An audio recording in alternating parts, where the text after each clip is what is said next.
Hey everyone. This podcast show, first of all, it's not a super sexy subject to talk about safety and OSHA and all these things, but I stumbled across a person via LinkedIn. He lives here locally in Columbia, and I don't think you will find someone more passionate about anything in life than you're about to find with Thomas. And he is genuinely an expert in this field. He is going to break down the things you need to know about your business. So if you're a small business or a big business listening to this, he will break it down for you on the things that will prevent you from huge fines inside your business and things that will protect your company. And these are not expensive things that you need to spend a bunch of money on. They're not complicated. It does take a little bit of time and a little bit of effort. And I can tell you this about Thomas. He has the heart of a teacher. You will see that loud and clear through this episode. So if you have any questions at all, you need access to resources, we'll put as much as we can in the show notes, but he is here to help you. And a lot of times he doesn't want to get paid for it. He's just passionate about this. He's passionate about saving lives, passionate about helping prevent an injury. So it's really great to meet people like this. That's what I love about this podcast, is running across people like Thomas. So sit back, grab a popcorn, maybe even a cocktail, enjoy the episode. Love to hear your feedback at the end of it. Welcome to the DL. I am your host, Tyler Robertson, the CEO and founder of Diesel Laptops. And this conversation is going to be something well long overdue. And if you work in a heavy equipment in the diesel repair industry at all, trucking, you know this is a dangerous profession. People get hurt all the time. People die all the time. I just heard a stat the other day about tow truck drivers and how often those fatalities happen. But there's a lot of things that can go wrong, and there's things that you should be doing as a business to protect yourself. There's probably things you don't know you should be doing. So I figured, you know what? What are the odds I can go find an expert in that field? So I found the gentleman sitting to my left over here, because today we're actually doing this in the studio, which is great, not having to do a Zoom session. So I brought today with me Thomas Clark. So Thomas, man, welcome to the podcast. Yeah, I really appreciate it. Thanks for having me. Well, I think like any industry professional, there's always certifications, there's always experience. Like, this is your world. Can you talk a little bit about your experience and some of the certifications and some of the, like, this is your passion, essentially. Yeah, it definitely is my passion. So my name is Thomas Clark. So I work as a industrial regional kind of safety. So I run 3 major facilities. Previously, I worked in regulatory. So I worked for South Carolina DHEC as the safety director for the agency. For my credentials, I have a certified safety professional. So that's kind of like your Willy Wonka golden ticket in the safety world. I also have a certified hazardous material manager's license. So I'm like one of 3 or so that hold both in South Carolina. I also have a master's in management leadership and a master's in occupational safety. And then on my fun side, I do firefighting. So I have my EMT, and I actually specialize in hazardous materials. So I do a lot of emergency scenes, hazmat cleanups, all that realm as a volunteer. So I donate those services to the state, and then I teach all over the state of South Carolina, teaching all those. You know, you can just tell when someone has a passion for something, because like everything in life follows that, right? Yeah. Like, I mean, you can tell you're a force to be reckoned with. It's like the second mistress. Yeah. Exactly. So, wait, are there any certs you don't have yet that you're going for, or is it kind of like you've checked all the boxes at this point? There's always new certs I want to go for. It just comes down to money to get them. So I'm debating going for my paramedic license. That's really so I can teach more to rural areas of South Carolina that are in need.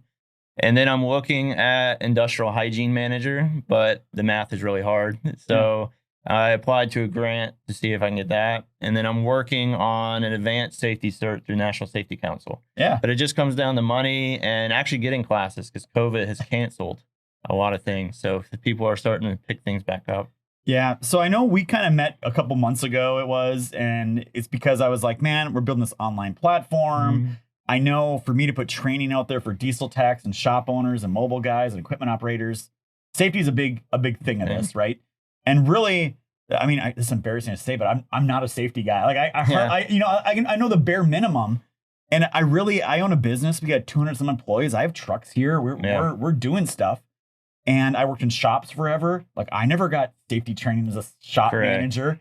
there was a couple things our technicians had to do, and it was just like checking boxes for HR departments. So everyone kind of took it half serious. That's right? what most people do. Yeah. So I guess let's just start here. If there's someone listening to this, they're a small business, they're a shop owner. Like, can you just like, what are some basic, like, is there some legality stuff? Like, how does it work? Is OSHA make the laws and uphold the laws, or what's the base level that people need to at least be aware of? So I think we should define the terms. So for business owners, we all know the term risk. Right? In business, you take risk. So all what risk is you're exposed to a hazard which can cause some type of loss. And as a business owner, you always want to mitigate risk. You also take risk to grow business, right? And so that's a term that a lot of people can apply to. Safety is being able to operate without the risk. So our job is to reduce risk slowly. And I hate to say, a lot of safety professionals, they never really been trained in risk management. So they struggle with, they just know, check the boxes, walk around with a clipboard, slap people around, write people up, really hammer the rules. But in my world, and I kind of focus in a new realm of safety called human organization performance, I don't really write people up. I don't struggle. I make more as an educator, like I am here today. So OSHA, they do make the rules, but as we all know, Congress is kind of hamstringed and they can't really pass laws right now. So most of your OSHA standards are 50 years old. They haven't been updated to the newest. And this is where it kind of falls on the business owner to kind of sort through the weeds and trying to find out what is the best practice to manage the risk to my business. Because risk, if not controlled, will have some type of exposure, which will cause loss to the business. Yeah. I think what was interesting when we met before, when you explained to me, you're like, hey, OSHA, that's like really the bare minimum. Bare minimum. that you should be doing, right? And I think as my company, we've always done either the bare minimum or what the insurance companies told us we have to do, right? Like there's been some things like that. What would you say? So say you're starting a repair shop, right? Is there some like bare minimum stuff that you would recommend a business owner needs to think about if they're like, hey, okay, we're gonna be working on heavy trucks or heavy equipment? What are some of the do you know what some of the legalities are that OSHA would even require at that stage? So for OSHA, they do try to do outreaching and education. So any of your state websites or a federal website is going to give you like a business 101 checklist that you can walk through. However, a lot of people, that is like a legal document that they just glaze through, you know. So we do have like programs that I'll mention today, but going back to where you said, OSHA is the bare minimum. And the biggest example I always pull out is exposure limits to chemicals. How much can you breathe in and be exposed to? They're back from the 70s, you know, and they actually get updated every 2 or 3 years through a private organization. So you have all these small private organizations like the National Fire Protection Association, NFPA, ANSI, that's your international standards. So you have all these private companies, in a way, nonprofits. Well, I won't say nonprofits, but they basically publish out these standards, but then they put them behind paywalls. So how, as a business owner, are you able to access them, you know, if you can't meet the most current? And that's kind of the struggle. So today we're really going to hammer, and I kind of picked the most cited in OSHA. So what are the low-hanging fruits an inspector comes out? But in all honesty, the likelihood of an OSHA inspector coming to your site, very, very, very small. Okay, so I got to ask this question, right? Like, we obviously had Biden months ago, and the Supreme Court struck this down, right? But Biden went out and signed an executive order for COVID and required testing. And they're like, OSHA's going to uphold the law. And then when they actually, I saw the number of actual like OSHA employees, I was like, how the heck are like, I don't know, it wasn't many. It was like a couple thousand, I'm like, across the whole country. So you're saying that OSHA doesn't come out that often? They're just not that big, or they're not funded well, or it's a multitude. So without getting too much into the politics, if you don't like regulatory and you can't overturn it, you just defund it. So that's been done to the IRS. That's been done to OSHA. That's been a lot to agencies that regulate safety in America. And that's where you start getting like the baby formula issues that was in the news recently. I can speak in South Carolina. South Carolina OSHA inspector maybe makes $40,000. and they're stressed out, they're stretched thin. After 2 years, they can work in private and make double. Yeah. And nobody likes them when they show up either, right? And I know in South Carolina DHEC, it's the same issues. You have on-site wastewater septic tank inspectors. They make a lot more in private. So you have that end of it. The second one is there's so many businesses in the United States now, right? Entrepreneurship is huge here. So how are you going to respond to every business? It's just not feasible. So they put focuses. So if you have a major injury, a fatality, a complaint, you are a special industry that they're focusing on. So agriculture right now for heat exhaustion. They just had one in Florida. So you're going to see them pop out just for that purpose. Most times you will see them if someone gets hurt, and you will see them if an employee complains. Yeah. And that is when you don't want to see them. Yeah. How much do the states play a role? Like South Carolina DHEC, I'm assuming every state's got their own agency. It really comes down to you have federal OSHA, which is through the president, and they have a cabinet. So a state can say, we want to make our own plan. And all that they do is they make the same requirements, and they can make them more stringent than federal. Yeah. So California, classic example, they're very stringent on environmental because they have a lot of environmentally sensitive areas. Yeah. So they're very, very strict. They way exceed federal requirements. But the bare minimum, you have to meet federal. Now, some of the more conservative states throw up their hands and say, we're going to let the federal government just manage it so we don't have to put the money toward it. Yeah, it sounds very similar. We're doing this whole emission tampering detection thing. And every state kind of does different things. A lot of funding issues going on. Same thing on the EPA if you want to have it federally run, or you can have it state run. Yeah. I had no idea there were state level EPAs until recently. And I thought it was federal. South Carolina DHEC decides to manage, but they make it more stringent because we have marine areas. Yeah. And we're near big cities, so there's a lot more pollutants to control. Well, those are all great. I know you got some like kind of low hanging fruit stuff we wanted to get through here. So why don't we go through the first one or two? So the first one we'll talk about is going to be record keeping. Record keeping is kind of the bare minimum. So when an OSHA inspector arrives on site, when they present their badge, they're going to bring to a conference room and they're going to ask for records. And if your first response is, I don't know. Are these like employee records or are these like policies and procedures? This is solely injury records. Okay. It's called your OSHA 300 log. Yep.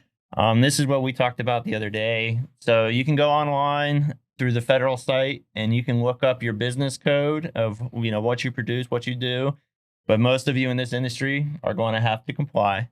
And then you can get the form as a PDF or an Excel that you can type in. But it's basically just a simple form that if you have 10 plus more employees, that you have to every year document your injuries.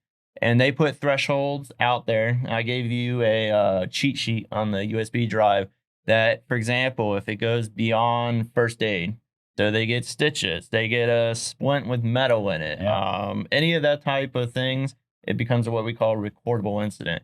If they miss work, if you transfer their job, if you have a fatality, amputations, there's a lot of different criteria that are in there. From there, you're required to post that log pretty much from a certain date. It's usually from that February to April timeframe, and it has to be in the public place. And then you keep those logs for a certain number of years, but they're going to ask to see your 3 previous years. Also, they're going to ask if you've been having an employee get injured, you have 7 days from that injury notification to put it on your log. Okay. So if you do not do that, and then you present it to an OSHA inspector and you haven't marked it, you just hit yourself with a violation right there. Yeah. So do they get fines for violations? Or are they warning tickets? Or how do they do that? They do. So the fines have actually been recently adjusted for inflation. Of course. They're like $12,000. Oh. And if you are willful, so if someone like myself or you knew that you did something bad and you hit it, it can go up to $100,000+. Most times OSHA is willing to wheel and deal and negotiate at the table, and they cut it down to $3,000 or $4,000. Yeah. But you never want to be at that route. You never want to start off with a fine date. Like that's like there's no going back. Like the rabbit starts digging. They're going to start peeling that onion back, looking for more. So that record keeping is huge. Now I will say every state has an OSHA training institute. So our region 4 is at NC State and Georgia Tech. They offer a very cheap 8-hour record keeping class for like $200 that you can go, and state people come and teach you how to do the record keeping for very, very cheap. You don't need to pay giant buku's amount of money to like JJ Keller or some of the other big names for software. If you're just a small company, take a class, read about it. They try to make it as easy, because that's the biggest thing that people struggle with is record keeping. So let's go. You mentioned JJ Keller, right? And as a business owner, I get these emails every year. Oh, you're not in compliance. You need to get the new poster. There. You need to buy the new book. You need to buy the whatever. Do I really have to buy that stuff every year from these people? So JJ Keller, they get a lot of hate in my world, but I actually gave you some of their material because they are great for people that need an off-the-shelf solution. However, it doesn't wave a magic wand and says you're fully in compliance. For example, chemicals, you have to train the ones on your site. But they do offer you a off-the-shelf without having to deal with a lot of hassle back and forth. You get a good DVD, good videos, written documentation of training. That, for most small companies, is more than enough. Yeah. And if you're smart, you make copies of the materials they give you, and then you are, for $1,000, you are in compliance and showing compliance. Showing compliance to an understaffed agency goes a long ways, because they don't want to find more problems and have to put more resources on a problem. So JJ Keller is great for small businesses, but for companies that can afford it and make that customized training that fits, they'll have a lot better training success, and their injuries and their retention and everything will show. I always just felt like they were kind of selling stuff you can get for free anyway on some of the websites, like just kind of repackaging it and being like, so in the safety world, everything's existed for 50 years. So the creativity aspect has diminished. Everything is stolen and retyped, reimaged, rehashed, so they're selling you generic knowledge that's out there.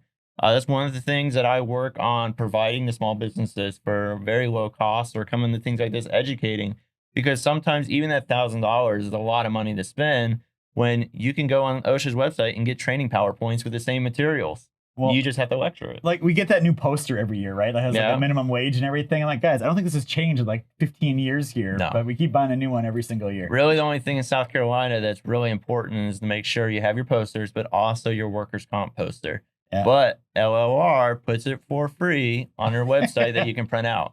So sometimes a quick Google search is all what you need. You can hire, there's a lot of consulting companies out there that sell you like a one package, and then they baby your stuff. They may spend like an hour a month making sure that you're meeting the bare minimum.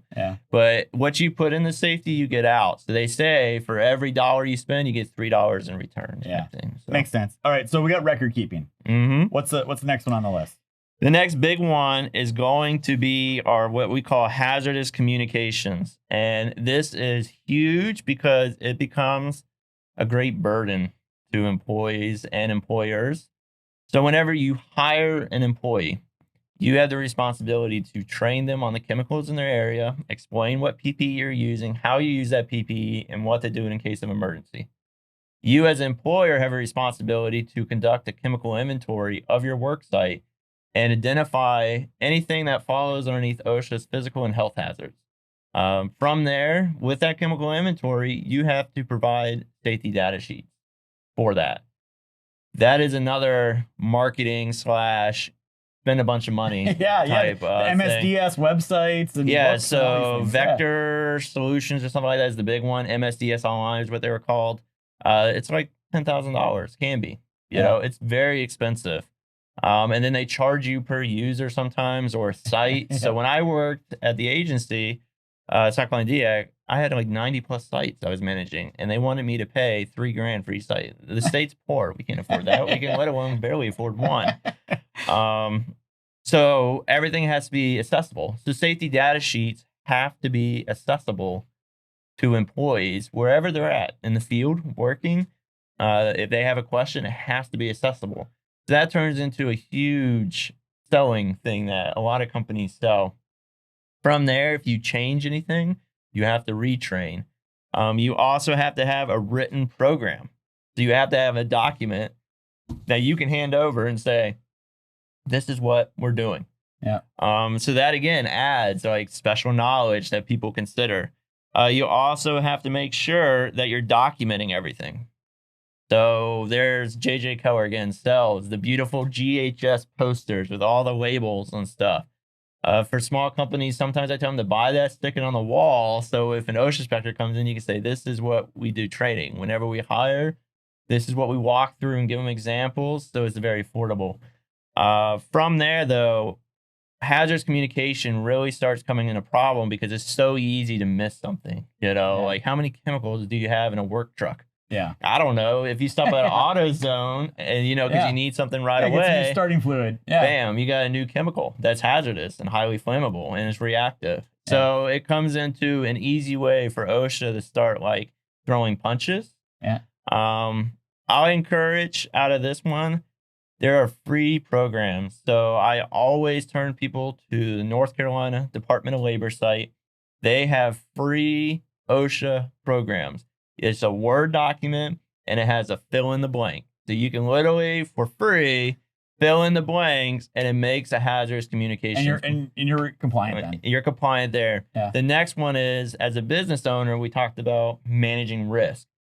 For the love of anything, please do not have 300 different chemicals on a work truck, 5 different brands of a starter fluid. This comes down to cost control, which is a big part of business risk, procurement, and making sure that you are managing what your employees can access. Yeah. So having, if you can keep your brand of brake cleaner, your brand of sparks, whatever you have, keep it down to 1. Your SDS sheet turns from 3 to 500 down to 50. Yeah. And that makes it so much easier.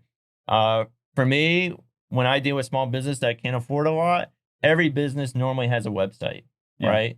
So if you can make a portal that employees can log into through their phones, and then you have a Dropbox with all your safety data sheets that you keep updated, they have remote access right there. And then you keep, for me, I always keep paper copies, or it's not really required, but you just need to have it accessible to employees. If you can show that you have it accessible, easy, most employees already have a website, so they can easily add something, and you have your plan. And when you hire an employee, you just train them. Training takes 15, 20 minutes, and you written documentation of it, you met your goals. I mean, what I'm learning here is it doesn't need to be complex and expensive. No. There are simple and inexpensive ways, even free ways. Always keep it simple. Yeah. The KISS method. So I got another question for you. And this is really specific, but I'm just thinking of my industry, right? Truck broke down the side of the road, or an excavator broke down, blows a hydraulic line, blows a fuel line, and now you got fuel or oil all over the ground, right? Mm-hmm. Is there like things they should be doing in those situations to clean that up properly? Because I can imagine most people in our industry just kind of like leave it there or brush some dirt over it. Like, is there something you're supposed to do, or where's the limits? It really comes down to your state. So we're starting to fall a bit in the EPA side. So you do have a responsibility to manage oil, and that kind of follows underneath what they call CERCLA law. We're not going to go down that rabbit hole today, but it is the good environmental responsibility. And I always encourage people to carry spill kits that can manage up to 25 gallons. And that you brush stuff on. But I will tell you, as a firefighter, I've used sand on the side of the road or dirt to clean up so many car wrecks, type things. Yeah. But really, when you start going over that 20, 30, especially 55 gallons, that's when you have to remediate. You can be found liable in this sense because oil is a pollutant, So small spills, as long as you make an effort to clean and remove, you're good. But you still have to provide employees the training of what to do. Hydraulic fluid can get really hot, so it can cause scalding issues. So again, the PPE requirement comes in. Don't be like a company that I just worked with that they had a spill of that type of object, and they gave their employees mops and nitro gloves that burned, whenever they did anything. So you do have a responsibility. And this is where I encourage you build standard operating procedures. And there's templates all over online. For my employees and companies I work with, 1 page. Here's what you do in the spill. It's in a binder in the truck. So we have all our emergency information for them when they have an emergency. Here's what to do in the spill and your responsibilities. And again, that kind of meets your training requirements. So they have a reference to go back to. Man, you look at a wealth of knowledge in this space, right? It's fascinating. Do you have another low-hanging fruit one that you want to talk about? PPE. This is one that a lot of people struggle with. I never even heard the acronym before COVID. Yeah. So it is what we call personal protective equipment. So my world, again, I manage risk. I'm a risk manager. I don't like this term safety because no one wants to deal with you when you say safety manager. We want to eliminate risk. So the National Institute of Occupational Safety and Health, NIOSH, they go out and they make something called a hierarchy of controls. And what that is that they want to eliminate the hazard. That's the best way to reduce risk. Just get rid of the hazard. If that's not possible, we're going to substitute the hazard out for something less hazardous chemical to a non-hazardous chemical. If that's not possible, we're going to put a guard on it. We're going to engineer something to basically keep you from touching whatever that hazard is. Finally, if that don't work, we're going to tell you not to touch it. That's an administrative control. We're going to provide some training or policy. But then finally, the very bottom and the most dangerous is, hey, I can't guarantee you're not going to have contact with this. It's going to harm you. So I'm going to put body armor on you and call it personal protective equipment to give it a better name and go forth. So a lot of employees don't think about it that way. They just think it's an obnoxious, overbearing thing that my employer requires me to wear. In actuality, the employer is basically stating, I can't protect you from this, so I have to strap something on you. Good luck. Type thing. I never thought of it as the least effective thing as PPE. Correct. Right? Like that's kind of, my mind never worked in that way. Correct. So with PPE, it's expensive. And we found another huge market that they can build business owners to get stuff out. Okay. PPE is very expensive. Employers, they don't like paying for it. Employees lose it. They damage it. They get stolen. It gets broken. It gets thrown in the back of the trucks. It gets dirty in fields when you're working on things. Gloves especially is a big hassle. So OSHA basically states that you must train your employees in PPE and how to put it on and its limitations and all that other realms that comes to using an object. From there, you, the employer, also have to assess the workplace and document written documentation of the hazards in the workplace. So we actually call that a hazard assessment. This is something that is basically you're documenting, okay, if you're working on this type vehicle, this is how it can hurt you. You theorize in your brain, this is how I'm protecting you based on that kind of pyramid that we talked about. So, okay, you're going to lock something out. That's an administrative policy of locking out. And I'm going to put engineer by putting some barrier to keep that thing from moving to hurt you. So everything goes back to this triangle. But you, as the employer, have to have documentation. Again, there are numerous templates online, and they are called Job Hazardous Analysis, JHAs. These are usually something you want and done, and then you just review them. A truck, isn't going to change that much over the years. So if you got a few for like your common task, what you're doing, that's what you do, and you got your PPE. From there, this is where business owners get upset, is OSHA mandates the employer must pay for the PPE.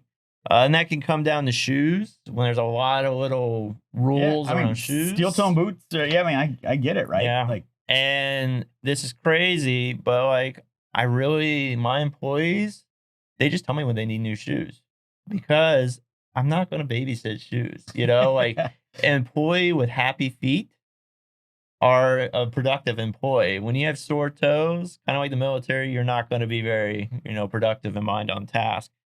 From there, you are also required to basically document everything in this realm, usually with some type of policy. What I just encourage for business owners is don't think of PPE as a major cost instance, which it is expensive. But I'll give you an example from SC DHEC. Is I had a lab that does testing, and they have what they do pipetting. So they squeeze a little thing to fill valves. And they were doing this 90% of their job. And so they got an injury called pipette thumb. The surgery to repair that was about 30 grand. I walked into the lab and I was like, how many people have had this surgery? And what they would do is they would hire someone, pipette them to death. And when they were broken, move them to a different role in the lab and hire a new person. So they were up to like 3 or 4 people over the last few years. And then the people would just quit. The robot to do it automatically was $18,000. So you're going to pay through injuries, basically. and morale and employees not happy, not taken care of. They're going to leave. So you spend money in training, which is super expensive, having to bring someone up to your culture and your speed. So PPE is actually the cheaper. It's a direct cost, but you don't really see the indirect until you get that workers' comp premium bill and you start seeing how much money is going out the door. Yeah. So, I know in our world, our guys are on ladders all the time. They're up high on trucks, on trailers, up on equipment. Talk to me a little bit about fall protection. So fall protection is where it really starts getting deep. And this is where OSHA does not do the best. They refer out to those private standards I talked about. Fall protection is the hardest thing to keep up with. We start getting in the world of special training, and OSHA starts throwing some terms around like qualified person and competent person and authorized user. So all these terms start swirling. For fall protection, we're going to really hammer it down to like 4 points for people. If your employee is working more than 4 feet off the ground, it is in their best interest to be tied off. Now, I know other industries have, like steel erectors and construction, have different requirements, but most falls over 4 feet that I've personally responded to don't come out with successful outcomes. Well, just a quick side story there is when I was growing up, my dad had a company and they had an electrician that worked for him for years, like way up on, 50 feet in the air doing stuff in buildings and this concrete plants. And the guy retired, literally was up like on the 3rd step of a ladder, trimming the branch off of some trees, fell, broke his back, paralyzed from the waist down. Yep. So it doesn't take much of a fall for bad things to happen. So Amazon just had a fatality at 3.5 feet. That's crazy. And it's just because the center of gravity and where you turn and you land on your head. Yeah. It's kind of how it is. So just remember, tying off is important. So providing your employees that opportunity.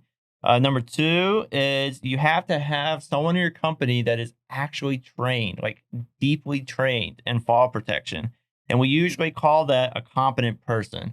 And that person can identify hazards, can select the proper fall protection to correct and reduce the risk to that hazard, and also conduct your inspections that are required and document it, and also manage your fall protection written program that you have. To this competent person, there is some cost to it. And this is where I encourage you to go to. I personally only use DBI, Sala, or Miller, the big name companies, because they put a lot of money in investment research. The stuff you buy at Lowe's is good, but it won't last you nearly as long. But DBI and Miller have a roving kind of training class, and they got like a little mobile where they can basically do mock falls with dummies, and you can see the equipment work. They have all the equipment for you to inspect, and then their experts will help you build your program if needed to help you pick out what will work and will not work. Those resources are a lot better than going off the shelf to like Lowe's and not knowing. My biggest thing when I come to major incidences is you'll see that someone has fallen and the gear that they have picked to mitigate that fall was too long and they still hit the ground before their fall protection deploys. And that's very common with the shock absorbing lanyards, kind of the stretchy bands that are out there, that if you're 12 feet, you're 6 feet tall, your lanyard, is 6 feet, that's 12 feet automatically. You're not going to help, So it's very, very important you have that competent person. The next one, again, and I just kind of hinted at it, is know your work. This is part of your job hazard analysis we talked about with PPE is what is the distance they're going to fall. If you select, for example, what in the industry is known as a yo-yo or self-retracting lifeline, is basically like a line that's on a retractable wheel, and you fall and it has a break, is that wheel allowed to be used at your feet or on your back? So picking out your equipment, but knowing your distance of your work is critical. For my employees at my facility, I basically do everything at 6 foot. So I know that this SRL is what they call them, self-retracting lifeline, will stop an employee in 2.5 feet. I know that for my employees, anything about 10 feet, they'll generally stop. From that, we have to use other methods, ladders, platforms, and other things to mitigate that risk. It's something we work very hard into making it where employees don't have to think about it. It's just there for them. So, I guess I want to talk about responsibility a little bit when it comes to safety. So I'm just, as you're talking here, I'm going through my head thinking of all the things that have happened that I've been around with. And I'm guessing anyone in my industry has had similar things. Like I know people who have, lost fingers from picking up heavy things and trying to catch them. People that things fall on their feet and had problems and back problems and all these things. I know of people at local companies where literally been killed with the trailer and the truck, back into each other, and they're caught in the middle there, right? I mean, machines don't know any different typically. This is big, heavy stuff moving around. So as we're talking here, is all this responsibility on the employer? Yep. Is there some on the employee to be like, hey, this isn't safe, or is it 100% on the employer's side? Should they speak 100%. up? Like what? Yeah. Where does that land? So the employer, you can't claim ignorance is what it's called. These rules have been around for 50 years, most of them. As when you go into business, you have to do your research, you have to get a business license, you have to get insurance, and this is why today and why I work so hard is bringing safety out. Everyone knows safety, but they don't understand risk management. Most times when I get called for consulting is to respond to a major incident. OSHA's there. The last one I did, the company put out about $3 million. I don't know many small businesses that can manage that, let alone lose one of the lead technicians to a back injury for 3 months. Yeah. That's crippling. So managing that risk and meeting all these compliance, this is basically an employee's right, is the easiest way to say it. They have a right to a safe workplace. Yeah. That's why OSHA was founded. You as a business owner have the duty to provide a safe workplace. And even if it's not in these standards, OSHA can still cite you underneath the general duty clause, which means that you basically did not meet your obligation to provide a safe workplace to that employee. That makes sense. They can't make a rule or a law for every little thing everybody does, right? And nothing passes anymore at OSHA. So I get it with the whole government and everything. And I know you got like a Mike Rowe thing on here. It looks like on one of these things where you're talking about safety. Yeah, I just had him on the podcast. I saw the Mike Rowe thing, so I got to ask, what's that about? Well, I know that you like him, so I put Mike Rowe on there because he always has his famous safety third. So in my world, there's a big thing, human organizational performance I mentioned earlier. Too many times in safety, we work to control the employee. We work to control the employee through their behaviors, and we penalize when we don't see it going right. So Mike Rowe has this famous thing where he likes to say kind of safety third. And where that hammers is that it is on the employee to actually watch out for their safety. And I actually tell my employees that I am not there to smack your hands when you do something stupid, basically. You have to take personal responsibilities. I try my hardest. I make awesome policies. I give you PPE. I give you training. I give you 24 access to my phone to call me with questions. But ultimately, it is the employee's responsibility to follow it. And the safety third becomes down to where every company says safety priority. As soon as I hear that, I'm like, next. Safety is not a priority. Making money for a business to be more productive, more profitable. That is the American way, Yep. So safety is not first. It's not second because it's quality. You want to make a good quality product for people to buy. And then safety kind of follows in that realm. So ultimately, it's on the employee to make sure that their rights are being met and that they're watching out and following what their employer provided, because the employer has done the due diligence to examine their workplace.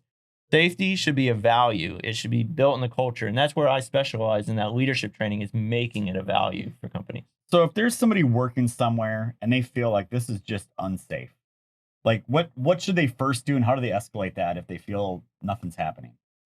So, and this is where it gets controversial, and you can report to OSHA, but most of the times you don't really get the response you're seeking unless it's something very major. What they do is they contact the employer and they say X, Y, Z happened, and then there's a fear of retaliation, which it does occur, because then it's on another agency to enforce that. I always encourage that you written documentation. It's kind of the same for your harassment and discrimination. You make written documentation and record keeping to whoever's in charge. You also have the ability to do a stop work, that every employer and employee can stop work that they feel is unsafe. You're not there to go home in a casket, basically. You're there to earn a paycheck, to provide for your family so you can meet your own goals and dream, when the business owner is going to use your labor to make their own goals and dreams, basically. See, there's no one forcing you in a sense to do the work. But if you just come and you complain and it's not documented, it doesn't really give you good teeth.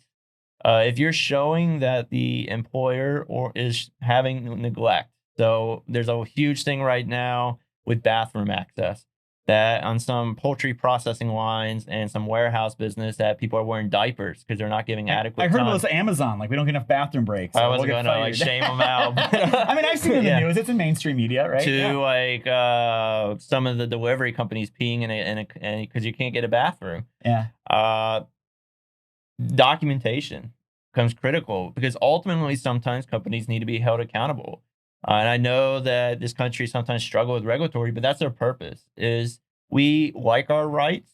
All of OSHA regs are rights that we don't have in other countries. I just came from Bogota. You want to talk about some safety stuff there? Yeah. But you always are about, I want my rights. I want my rights to be inspected. I want my rights taken away. Well, make your employer meet those rights too. Yeah. And ultimately, if you're not getting an answer and you got written documentation, you can submit it online anonymously, but with small businesses, that's not a term. Everyone knows everyone. But you can submit it and force action. Just realize there are consequences, and they could be good or negative. I'm not discouraging reporting, but always try to work in-house first before you air dirty laundry. Because the OSHA inspection is a loose cannon. You don't know how that inspector is going to gear, what the response is to what can the business manage. Sometimes businesses have what we call risk acceptance. You as a business owner have a risk that you're willing to take on, that you tell your employees, we're going to do this, and this is the risk I accept. And that's your culture, that's your values. Sometimes they don't match up with employees, so they may think this industry is too dangerous. Then you need to go somewhere else that the risk matches to your personal integrity, ethics, and morality preference. Yeah. And that's kind of where the realm of all that kind of squeezes in. No, I appreciate all that. And I'm sure there's people out there that feel unsafe. So giving them a little guidance there is great. So I got kind of one last question for you here. Like, I mean, it sounds like you've been around this for a while. You consult with companies. You've been around the world. If I had to say, like, man, what's the worst situation you've ran across or been called into? Is there some that pop in your mind, or is it just kind of all blend together at this point? For me, I can walk into a facility and within 2 or 3 minutes see how well their culture and value is. What I encourage for and my biggest standout is poor management and poor leadership. So many times you see managers and leaders that have never been trained. Leadership is a skill. Management is a skill that has to be honed and developed. Yeah. Safety will never happen if you do not have upper leadership support. So go on Indeed, look every 2 or 3 months, and you'll see the same companies posting for a safety person. And that is because they think safety guy makes safety. It's actually your line supervisors that make the safety. So when I walk into a facility and there's a fatality or a major incident, I can immediately tell that there's no leadership buy-in, that it's all talk, no action. So it does blend together, but that is the common theme, is poor upper leadership support. So is it a lack of caring, or is it just a lack of not knowing they should have been doing things? Most of it's caring, because if you're having retention issues, if you're getting employees hurt, that's what the record keeping is. It's solely to build a trend data, forcing you to look at your trends, and if you're ignoring that, you got 3 back injuries, you maybe need to evaluate what's going on, lack of knowledge, again, comes down to the care, and I can tell you care a lot about your company and you put a lot of effort into finding avenues and making your employees successful. Yeah. But that breeds where your retention is not going to be like companies that are suffering with a turnaround. So safety bleeds kind of into the QC, bleeds into the production. I always consider a true safety person to be like a doctor. It gives you the heartbeat of a company. It helps you check in, and it's a problem solver. It's not a burden. Well, Thomas, I know we've been talking here a bit about everything, and we had a lot of notes. We've had conversations before this and some emails and everything. Anything big I left off that you wanted to make sure we covered about safety? I just encourage that you don't blame employees anymore. Blame fixes nothing. I encourage employees to report. There's a huge disconnect between management and the people doing the job, and that produces a lot of frustration because management tries to tell the people doing the job, no, that's not how it's actually done. So encourage reporting, encourage near miss where someone almost got hurt, but never discipline for that. I see that a lot, and it just immediately kills all safety efforts. There's a difference between motivation and influencing. Motivation is there whenever there's a stimulus or a stick to keep it going, right? But once you take that away, motivation dies.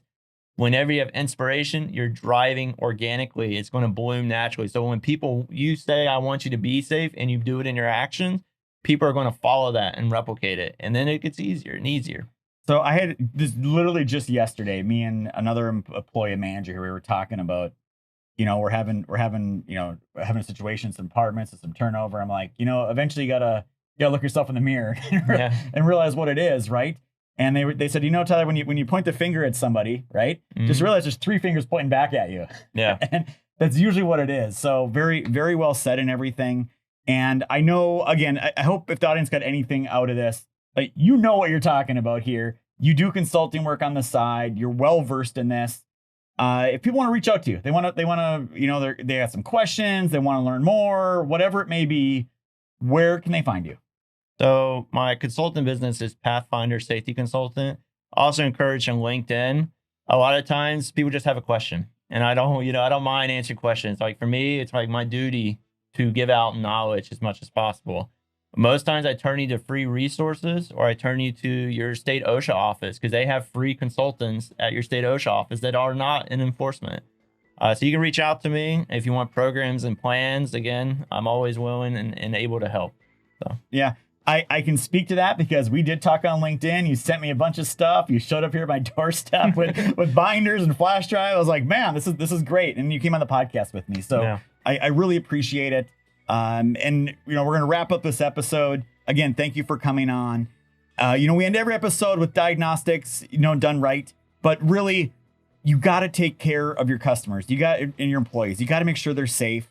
And like you started the episode that Thomas did, it's de-risking your company as well.